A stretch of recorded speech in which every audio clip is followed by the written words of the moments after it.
ଦେଖିବାକୁ କେତେ ସୁନ୍ଦର। ସଜ ହେବା ପାଇଁ ମୋ ପାଖରେ ସବୁ କିଛି ଅଛି, କିନ୍ତୁ ତଥାପି ମୋ ମନ ଖୁସି ନାହିଁ। ମୁଁ କେବେ ରାଜପ୍ରସାଦରୁ ବାହାରକୁ ଯିବି? ରାଜକୁମାରୀ, ଏଇ ଦେଖନ୍ତୁ, ମୁଁ ଆପଣଙ୍କ ମନପସନ୍ଦର ଖାଇବା ଆଣିଦେଇଛି। ନା, ମୁଁ ଏ ଖାଇବା ଖାଇବିନି। ମୁଁ ବାହାରକୁ ଯିବାକୁ ଚାହୁଁଛି।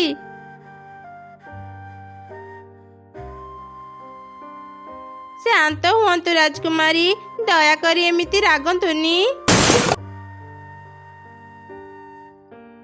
ଏଇ କଣ ରେ ମା, ତୁ ଏ ଜିନିଷ ପତ୍ର ଏମିତି ଭାଙ୍ଗୁଛୁ କାହିଁକି? ଭାଙ୍ଗିବି, ଆହୁରି ବେଶୀ ଭାଙ୍ଗିବି। ତମେ ମାନେ ମତେ କାହିଁକି ରାଜପ୍ରସାଦରେ ବନ୍ଦୀ କରି ରଖିଛ? ମୁଁ ବାହାରକୁ ଯିବାକୁ ଚାହୁଁଛି, ପୁରା ଜଙ୍ଗଲ ବୁଲିବାକୁ ଚାହୁଁଛି। ମାରି, ଏ ରାଜପ୍ରସାଦ ବାହାରକୁ ଗଲେ ତୋର ବିପଦ ହେବ। ତୁ ସବୁ ଜାଣିବି, ଏମିତି ଅବୁଝା କାହିଁକି ହେଉଛୁ? ମୋର କିଛି ବିପଦ ହେବନି। ଏମିତି ସବୁ ମିଛ କହି ମତେ ବାହାରକୁ ଯିବାକୁ ଦେଉନ। ଦେଖିବ, ଗୋଟେ ଦିନ ମୁଁ ଏ ରାଜପ୍ରସାଦ ଛାଡି ଚାଲିଯିବି, ଆଉ କେବେ ଫେରିବିନି।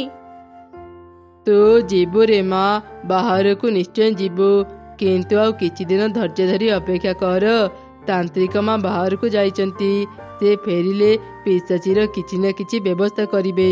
ସେତେବେଳେ ତୁ ଖୁସିରେ ଏ ରାଜପ୍ରସାଦରୁ ବାହାରି ପାରିବୁ। ତୋ ବାପା ଠିକ କହିଲେ। ଏ ରାଜପ୍ରସାଦ ବାହାରେ ପିଶାଚୀ ତତେ ଜଗି ରହିଛି। ତୁ ଏବେ ବାହାରକୁ ଗଲେ ସେ ତୋର କ୍ଷତି କରିପାରେ। ତାନ୍ତ୍ରିକ ମା ଆମର ଏ ରାଜପ୍ରସାଦକୁ ସୁରକ୍ଷିତ କରିଦେଇଛନ୍ତି, ସେଥିପାଇଁ ସେ ଭିତରକୁ ଆସିପାରୁନି। ତୁ ଆମ କଥା ମାନ ମା, ଠିକ ସମୟ ଆସିଲେ ତୁ ବାହାରେ ବୁଲି ପାରିବୁ। ମିଛ, ସବୁ ମିଛ। ମୁଁ କୌଣସି ପିଶାଚୀକୁ ବିଶ୍ୱାସ କରେନି। ମୁଁ ତମ ମାନଙ୍କର କୌଣସି କଥା ଶୁଣିବିନି। ଏମିତି ରାଗି ଚଢ଼େଇ ଛୁଆ ସେଠାରୁ ଚାଲିଗଲା। ତା କଥା ଶୁଣି ରାଜାରାଣୀଙ୍କ ମନ ଦୁଃଖ ହେଇଗଲା। ବାହାରେ ସମସ୍ତେ କେତେ ମଜା କରୁଛନ୍ତି, ଖୁସିରେ ନୂଆ ନୂଆ ଜାଗା ବୁଲୁଛନ୍ତି। ମୁଁ ଛୋଟ ବେଳୁ ଏ ରାଜପ୍ରସାଦରେ ବନ୍ଦୀ ହେଇଅଛି। ବାପା ମା ମତେ କେବେ ବି ରାଜପ୍ରସାଦରୁ ବାହାରିବାକୁ ଦେବେନି। ମୁଁ ଆଉ ଏଠି ରହିବିନି। ଆଜି ସମସ୍ତେ ଶୋଇଯିବା ପରେ ମୁଁ ରାଜପ୍ରସାଦରୁ ବାହାରି ଯିବି। ଅଧ ରାତିରେ ସମସ୍ତେ ଶୋଇଯିବା ପରେ ଚଢ଼େଇ ଛୁଆ ସାଧାରଣ ବେଶରେ ରାଜପ୍ରସାଦରୁ ବାହାରିଗଲା। ପିଶାଚୀ ଚଢ଼େଇ ଛୁଆକୁ ହିଁ ଜଗିଥିଲା। ସେ ନିଜ ରୂପ ବଦଳି ତା ପାଖକୁ ଆସିଲା। ରାଜକୁମାରୀ, ଆପଣ ଏତେ ରାତିରେ ଏ ରାଜପ୍ରସାଦ ବାହାରକୁ କାହିଁକି ଆସିଲେ? ତୁମେ କିଏ? ତୁମେ ମତେ ଚିହ୍ନିଲ କେମିତି? ମୁଁ ଆପଣଙ୍କ ରାଜପ୍ରସାଦ ବାହାର ବଗିଚାରେ କାମ କରେ। ଆପଣ କେବେ ରାଜପ୍ରସାଦରୁ ବାହାରି ନାହାନ୍ତି, ସେଥିପାଇଁ ମତେ ଦେଖିନଥିବେ। କିନ୍ତୁ ମୁଁ ଆପଣଙ୍କୁ ଛୋଟ ବେଳୁ ଦେଖି ଆସୁଛି। ଆପଣ ଯେମିତି ରୂପ ନେଲେ ବି ମୁଁ ଆପଣଙ୍କୁ ଚିହ୍ନି ପାରିବି।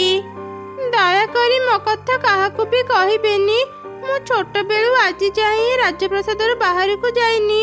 ମୁଁ ଥରେ କେବଳ ଏ ଜଙ୍ଗଲ ଦେଖିବାକୁ ଚାହୁଁଛି। ସକାଳ ହେବା ଆଗରୁ ମୁଁ ଫେରି ଆସିବି। ଆଚ୍ଛା, ଏମିତି କଥା। ରାଜକୁମାରୀ, ଆପଣ ମୋ ସାଙ୍ଗରେ ଆସନ୍ତୁ। ମୁଁ ଆପଣଙ୍କୁ ଅନେକ ସୁନ୍ଦର ସୁନ୍ଦର ଜାଗା ଦେଖେଇଦେବି। ଆପଣଙ୍କୁ ସେ ଜାଗା ସବୁ ବହୁତ ଭଲ ଲାଗିବ। ସକାଳ ହେବା ଆଗରୁ ଆମେ ରାଜପ୍ରସାଦକୁ ଫେରି ଆସିବା। ରାଜାରାଣୀ କିଛି ବି ଜାଣିପାରିବେନି।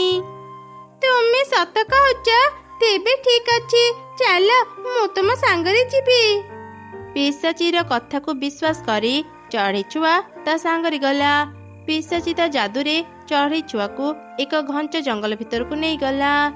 ଯେତେବେଳେ ସେ ତା ପ୍ରକୃତ ରୂପକୁ ଆସିଲା। କିଏ ତୁମେ? ସେ ଚଢ଼େଇ କୁଆଡେ ଗଲେ? ତୁମେ ମତେ ଏଠାକୁ କାହିଁକି ଆଣିଛ? ହା ହା ହା, ତୁ ଏଯାଏଁ ମତେ ଚିହ୍ନି ପାରିଲୁନି? ମୁଁ ପିଶାଚୀ। ତତେ ମୁଁ ବନ୍ଦୀ କରିବା ପାଇଁ ଏଠାକୁ ଆଣିଛି। ତୁ ଆଉ କେବେ ବି ତୋ ଘରକୁ ଫେରି ପାରିବୁନି। ଏ ଜାଗା ଅନେକ ଦୂର, ତତେ କେହି ଖୋଜିକି ପାଇବେନି। କଣ ହେଲା? ତୁମେ ଜଣେ ପିଶାଚୀ? ତୁମେ କାହିଁକି ମୋ ସହ ଏମିତି କରୁଛ? ମୁଁ ତୁମର କଣ କ୍ଷତି କରିଥିଲି? କ୍ଷତି ତୁ କରିନୁ, ତୋ ବାପା କରିଥିଲା। ମୁଁ ପିଶାଚୀ ବୋଲି କେହି ମତେ ସାହାଯ୍ୟ କରୁନଥିଲେ। ତୋ ବାପା ମତେ ତାନ୍ତ୍ରିକ ଦ୍ୱାରା ବନ୍ଦୀ କରିଥିଲା।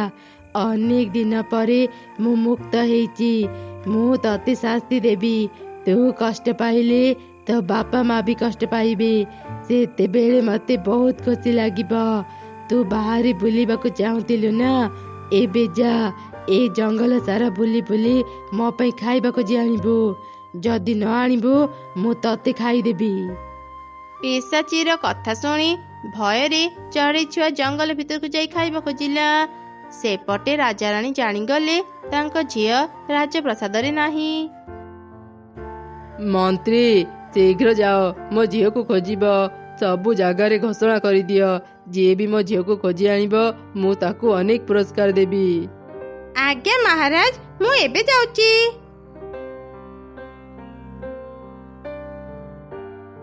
ଏ କଣ ଜଙ୍ଗଲ ସାରା ଖୋଜି ଖୋଜି ମତେ ଅଳ୍ପ ଫଳ ପାଇଲି। ମତେ ବି ଭାରି ଭୋକ ଲାଗୁଛି, କିନ୍ତୁ ମୁଁ ଏ ଫଳ ଖାଇ ପାରିବିନି।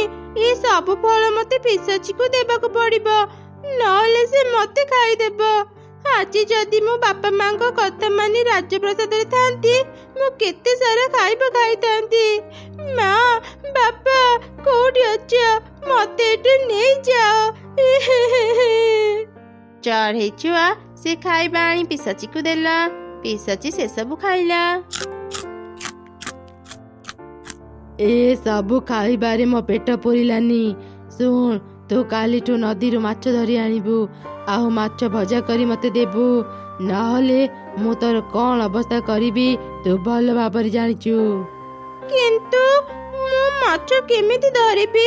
ମୁଁ ଆଜି ଯାଏଁ କେବେ ବି ମାଛ ଧରିନି। ତୁ ଏଠି ରାଜକୁମାରୀ ନୁହଁ, ତୁ ମୋ ପାଖରେ ବନ୍ଦୀ। ମୋ କଥା ନ ଶୁଣିଲେ ତୋର ହିଁ କ୍ଷତି ହେବ। ନା ନା, ମୋର କିଛି କ୍ଷତି କରନି। ମୁଁ କାଲିଠୁ ମାଛ ଧରିବାକୁ ଯିବି। ଏମିତି ପରଦିନଠୁ ହିଁ ଚଢ଼େଇ ଛୁଆ ନଦୀକୁ ମାଛ ଧରିବା ପାଇଁ ଗଲା। ସେ ବହୁତ କଷ୍ଟରେ ମାଛ ଧରିଲା, ଆଉ ପିଶାଚୀକୁ ଆଣିଦେଲା। ଦିନକୁ ଦିନ ପିଶାଚୀ ଚଢ଼େଇ ଛୁଆ ଉପରେ ଅନେକ ଅତ୍ୟାଚାର କରୁଥିଲା। କିଛି ଦିନ ବିତିଗଲା। ଅନେକ ଦିନ ପରେ ମୁଁ ଏ ଜଙ୍ଗଲକୁ ଆସିଲି। ନଦୀରେ ଗାଧେଇ ମତେ ଭାରି ଭଲ ଲାଗୁଛି। ଏ କଣ, କିଛି ସମୟ ପରେ ତ ସକାଳ ହେଇଯିବ। ଥରେ ସକାଳ ହେଇଗଲେ ମୁଁ ଆଉ ଘରକୁ ଫେରି ପାରିବିନି। ମୁଁ ଶୀଘ୍ର ଘରକୁ ଯାଏ। ଏମିତି କହି ପରୀ ତରତର ହେଇ ସେଠାରୁ ଚାଲିଗଲା। ସେ ତା ଯାଦୁର ଲାଠିକୁ ନଦୀ କୂଳରେ ରଖି ଦେଇଥିଲା। ପରୀ ଯାଦୁର ଲାଠି ନେବା ପାଇଁ ଭୁଲିଗଲା।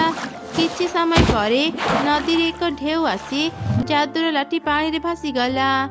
ସେପଟେ ଚଢ଼େଇ ଛୁଆ ସକାଳେ ନଦୀରୁ ମାଛ ଧରୁଥିଲା। ହଠାତ୍ ତା ଜାଲରେ ଯାଦୁର ଲାଠି ପଡ଼ିଲା। ଏଇଟା କଣ ମୋ ଜାଲରେ ପଡ଼ିଲା? ଏମିତି ଜିନିଷ ତ ମୁଁ ଆଗରୁ ଦେଖିନଥିଲି। ଏଇଟା ସୁନାର ଲାଠି ଲାଗୁଛି। ମୁଁ ୟାକୁ ମୋ ସାଙ୍ଗରେ ନେଇଯାଏ।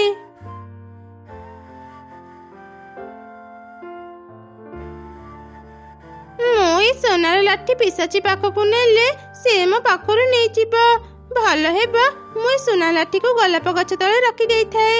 ପରେ କେତେବେଳେ ଆସି ନେଇଯିବି। ଏମିତି ଚିନ୍ତା କରି ଚଢ଼େଇ ଛୁଆ ସେ ଯାଦୁର ଲାଠିକୁ ଗୋଲାପ ଗଛ ତଳେ ପୋତି ଦେଇ ଚାଲିଗଲା। ସେପଟେ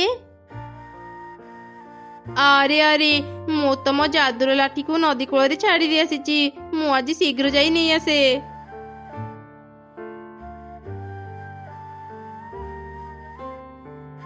ଏ କଣ, ଏଠି ତ ମୋ ଯାଦୁର ଲାଠି ନାହିଁ। ମୁଁ ଏବେ ମୋ ଯାଦୁର ଲାଠି କୋଉଠି ଖୋଜିବି? ପରୀ ଜଙ୍ଗଲରେ ବୁଲି ବୁଲି ତା ଯାଦୁର ଲାଠି ଖୋଜିଲା। ରାତି ହେବା ପରେ ବି ସେ ତା ଯାଦୁର ଲାଠି ପାଇଲାନି। ରାତି ହେଇଗଲା, କିନ୍ତୁ ଏଯାଏ ମୁଁ ଯାଦୁର ଲାଠିକୁ ପାଇଲିନି। ଆଜି ବି ଖାଲି ହାତରେ ଘରକୁ ଗଲେ ପରୀମା ଅନେକ ରାଗିବେ। ଯେପର୍ଯ୍ୟନ୍ତ ମୁଁ ଯାଦୁର ଲାଠି ନ ପାଇବି ମୁଁ ଘରକୁ ଯିବିନି। ମୁଁ ଏଇଠି ରୂପ ବଦଳି ରହିବି। ପରୀ ଏକ ଗଛ ହେଇ ସେ ଜଙ୍ଗଲରେ ରହିଲା। ପରୀ ରାତିରେ ନିଜ ଯାଦୁର ଲାଠି ଖୋଜୁଥିଲା, ଦିନରେ ସେ ଏକ ଗଛ ହେଇ ରହୁଥିଲା। ଏମିତି ଗୋଟେ ଦିନ, ଆଜି ମୋ ଜାଲରେ ଗୋଟେ ବି ମାଛ ପଡ଼ିଲାନି। ପିଶାଚୀକୁ ମୁଁ ଆଜି କଣ ନେଇଦେବି? ମତେ ଭାରି ଥକା ଲାଗୁଛି। କିଛି ସମୟ ଆରାମ କରେ, ତାପରେ ପୁଣି ମାଛ ଧରିବି। ଏମିତି ସେ ଚଢ଼େଇ ଛୁଆ ସେଇ ଗଛ ତଳେ ବସି କାନ୍ଦୁଥିଲା, ଯୋଉ ଗଛ ଭିତରେ ପଡ଼ିଥିଲା। ସେ ଚଢ଼େଇ ଛୁଆକୁ କାନ୍ଦୁଥିବାର ଦେଖି ତା ସହ କଥା ହେଲା। ତୁ କିଏ ଛୋଟ ଝିଅ? ଏଠି ଏମିତି ଏକା ବସି କାନ୍ଦୁଛୁ କାହିଁକି? ଏ ଜଙ୍ଗଲରେ ତ କେହି ଚଢ଼ି ନାହାନ୍ତି। ତୁ ଏଠାକୁ କେମିତି ଆସିଲୁ? ତୁ କଣ ଘର ରାସ୍ତା ଭୁଲି ଯାଇଛୁ? ମତେ ଭୟ କରନି, ମୁଁ ସାଧାରଣ ଗଛ ନୁହଁ। ଚଢ଼େଇ ଛୁଆ କାନ୍ଦି କାନ୍ଦି ପରୀକୁ ସବୁ ଘଟଣା କହିଲା। ମୁଁ ଏକଥା ଜାଣିନଥିଲି ପିଶାଚି ଏ ଜଙ୍ଗଲରେ ରହି ତୋ ଉପରେ ଏମିତି ଅତ୍ୟାଚାର କରୁଛି। ପ୍ରକୃତରେ ମୁଁ ଗଛ ନୁହଁ, ମୁଁ ଏକ ପରୀ। ଆଜି ଯଦି ମୋ ଯାଦୁର ଲାଠି ମୋ ପାଖରେ ଥାନ୍ତା, ମୁଁ ତତେ ନିଶ୍ଚୟ ପିଶାଚି ପାଖରୁ ମୁକ୍ତ କରିପାରିଥାନ୍ତି। ପରୀ, ମୋ ପାଖରେ ଏକ ସୁନାର ଲାଠି ଅଛି, ସେଇଟା ତୁମର ନୁହେଁ ତ? ରୁହ, ମୁଁ ଏବେ ଆଣିଦେଉଛି। ଚଢ଼େଇ ଛୁଆ ଶୀଘ୍ର ଯାଇ ଗୋଲାପ ଗଛ ତଳୁ ଯାଦୁର ଲାଠିକୁ ବାହାର କରି ପରୀକୁ ଆଣିଦେଲା। ପରୀ ତା ଯାଦୁର ଲାଠି ଚିହ୍ନି ପାରି ଖୁସି ହେଇଗଲା। ଠିକ୍ ସେହି ସମୟରେ ପିଶାଚି ସେଠାକୁ ଚାଲି ଆସିଲା। ଏତେ ସମୟ ହେଲାଣି, ତୁ ଏଠି କ'ଣ କରୁଛୁ? ମୁଁ ତତେ ଖାଇବା ଆଣିବାକୁ କହିଥିଲି। ଆରେ ତୁ ପୁଣି କିଏ? ତୁ ଯିଏ ବି ହେଇଥା, ଭଲରେ ଏଠୁ ଚାଲିଯା, ନହେଲେ ମୁଁ ତତେ ବନ୍ଦୀ କରି ମୋ ପାଖରେ ରଖିବି। ତୁ ମୋର କିଛି କ୍ଷତି କରିପାରିବୁନି ପିଶାଚି। ଆଜି ମୁଁ ନୁହଁ, ତୁ ବନ୍ଦୀ ହେବୁ। ଏମିତି ପରୀ ସେ ପିଶାଚିକୁ ବନ୍ଦୀ କରି ରଖିଲା। ତାପରେ ପରୀ ଚଢ଼େଇ ଛୁଆକୁ ତା ବାପା ମାଙ୍କ ପାଖରେ ପହଞ୍ଚେଇ ଦେଲା। ଚଢ଼େଇ ଛୁଆ ତା ବାପା ମାଙ୍କୁ ସବୁ କଥା କହି କ୍ଷମା ମାଗିଲା। ମା, ବାପା, ମତେ କ୍ଷମା କରିଦିଅ। ମୁଁ ମୋ ଭୁଲ ବୁଝିପାରୁଛି। ସତରେ ବାପା ମା ନିଜ ଛୁଆର କେବେ ଖରାପ ଚାହାନ୍ତିନି। ଭୁଲରୁ ହିଁ ଶିକ୍ଷା ମିଳେ ରେ ମା। ତୁମକୁ ଅନେକ ଅନେକ ଧନ୍ୟବାଦ ପରୀ। ତୁମ ପାଇଁ ଆମକୁ ଆଉ ପିଶାଚିର ଭୟ ରହିଲାନି। ମୋ ଝିଅ ଏବେ ସବୁଆଡେ ଯାଇପାରିବ। ଝିଅକୁ ପାଇ ରାଜାରାଣୀ ଖୁବ୍ ଖୁସି ଥିଲେ। ପରୀ ସେଠାରୁ ଚାଲିଗଲା। ଏମିତି ସମସ୍ତେ ପୁଣି ଥରେ ଖୁସିରେ ରହିଲେ।